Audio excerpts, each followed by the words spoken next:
Should the voting age in the EU be lowered to 16 years old?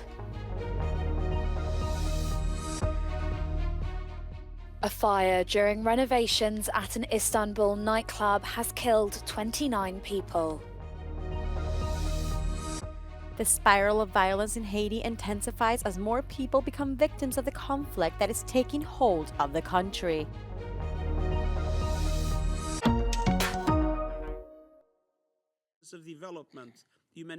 United Nations Secretary-General Antonio Gutteres says it is unconscionable that 196 aid workers have been killed in the Israel-Hamas war. The devastating Israeli airstrikes that killed World Central Kitchen personnel yesterday bring the number of aid workers killed in this conflict to 196, including more than 175 members of our own UN staff. This is unconscionable, but it is an inevitable result of the way the war is being conducted. He delivered the criticism after an Israeli airstrike killed 7 international aid workers transporting food in Gaza. Israel says it was a mistake. I want to be very clear. The strike was not carried out with the intention of harming WCK aid workers. Thousands have protested for a third day in Jerusalem, calling for early government elections and a deal to secure Hamas-held hostages. Iran has accused Israel of killing 2 Iranian officials and 5 generals in an airstrike in Syria that demolished its consulate there. The strike appeared to signify an escalation of Israel's targeting of military officials from Iran who support militant groups fighting Israel in Gaza. Iran's ambassador Hossein Akbari vowed revenge for the strike at the same magnitude and harshness. Hours after the airstrike, almost 200 protesters gathered near the former Israeli embassy in Tehran and called for revenge. Meanwhile, the Israeli military says a suspicious aerial target that struck a military base in the southern city of Eilat overnight was made and directed by Iran. It added that the IDF is learning from the incident to improve its air defences in the area. Standing up for the people of Ukraine. Government ministers and officials in The Hague are discussing how to bring justice to the victims of Russia's invasion, which began more than 2 years ago. The Council of Europe says there could be as many as 600,000 compensation claims. We are creating very concrete, systematic tools to compensate the damages caused by this war. Together with many countries and leaders, we cooperate on confiscating Russian assets and profits from them. All this should work for the people whom Putin tried to destroy with this war. The war has left tens of thousands dead and injured. It has left millions displaced. And it's resulted in a long and well-documented list of international crimes. Over 100,000 and counting. That number not only underscores the gravity of this aggression, but also the need to support Ukraine.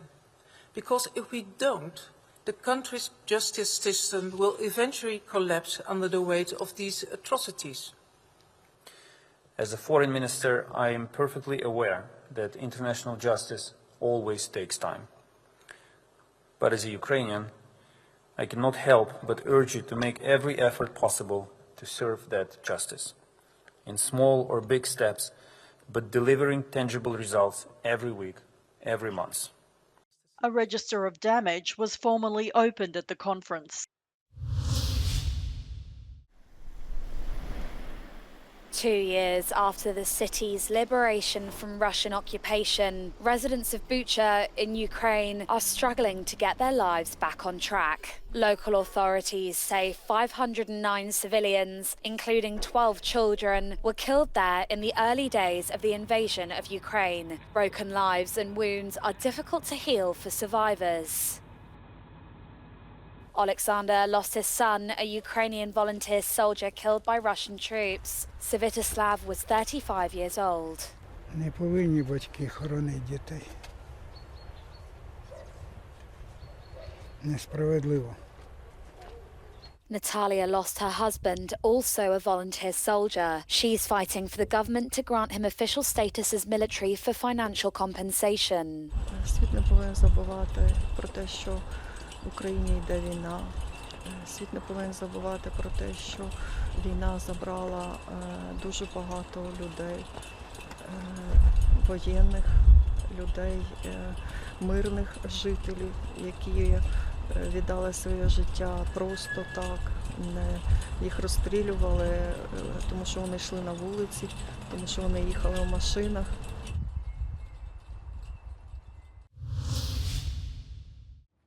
Shock and grief are gripping the people of Finland after a shooting at a school north of the capital Helsinki.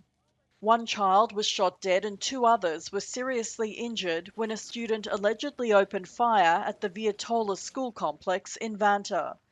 Police say all four students are 12 years old.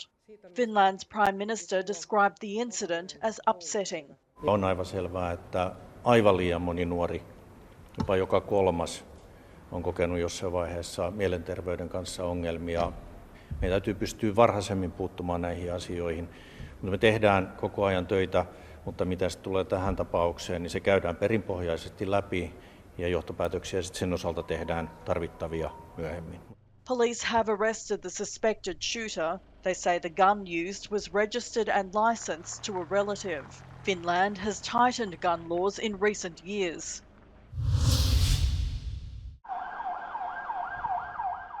A fire during renovations at an Istanbul nightclub has killed 29 people and one person is being treated at a hospital.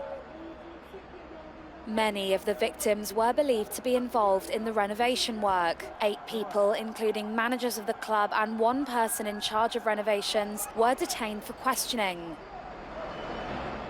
The Masquerade nightclub, which was closed for renovations, was on the ground and basement floors of a 16-floor residential building in the Besiktas district.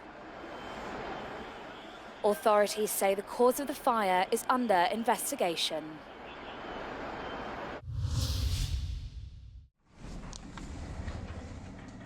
In the European Union, at 16, you can study, work and pay taxes. You can even be involved in social and political activism. But what most 16-year-olds can't do is vote. The European Youth Forum is fighting to lower the voting age across the EU to 16 years old. The 28-year-old EYF president says that it would be a way to strengthen democracy. We have the opportunity through professors or teachers to guide them through the electoral process, to teach them how democracy works, and actually to encourage them to go to the polls. We also know that when young people start voting at their early ages, they will be more likely to continue voting later on in their lives.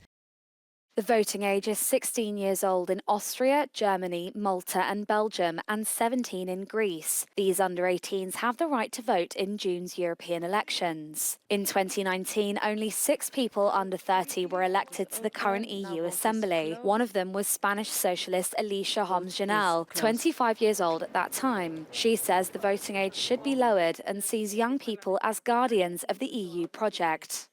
Somos una generación que hemos nacido y crecido en este proyecto y que quizás tenemos que tener ese sentimiento de responsabilidad de proteger, ¿no? este proyecto como es el de la Unión Europea.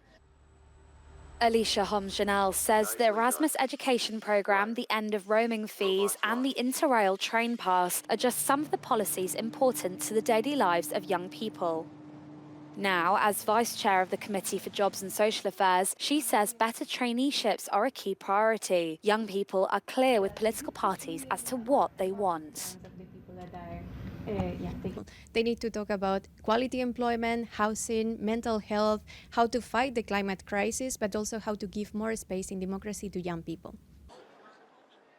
And for the young people that might consider running in the next elections, they can only do so as of 18 years old in only 15 member states. They must be 21 years old in Bulgaria, Cyprus, Czech Republic, Estonia, Ireland, Lithuania, Latvia, Poland and Slovakia. In Romania, candidates must be 23 years old, whereas the threshold is 25 in Italy and Greece. The spiral of violence in Haiti intensifies as more people become victims of the conflict that is taking hold of the country. Heavy gunfire erupted in the downtown area of Haiti's capital as police battled gang members near the National Palace. Scores of people were trapped for hours by the gunfire as dozens of others managed to flee. Nous avons dit fait dans rue Pavia nous pas arrêter nous obligés. Ou pas gen moun côté pour victime? Bon côté pas nous prendre dans nous tous sortis grâce à Dieu. Nous tous sortis mais en l'air. Et qui ça ouais? Ah ouais, c'est tirer seulement, pas moi qui tirer. Haitian expatriates in Florida are concerned that family and friends in Haiti are prisoners in their own homes.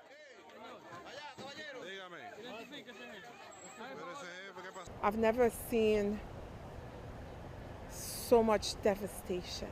I've never felt so helpless and hopeless. Due to the current insecurity crisis, Mexico evacuated 34 nationals from Haiti's capital, Port-au-Prince. UN officials estimate that Haiti needs between 4,000 and 5,000 international police officers to combat the catastrophic gang violence.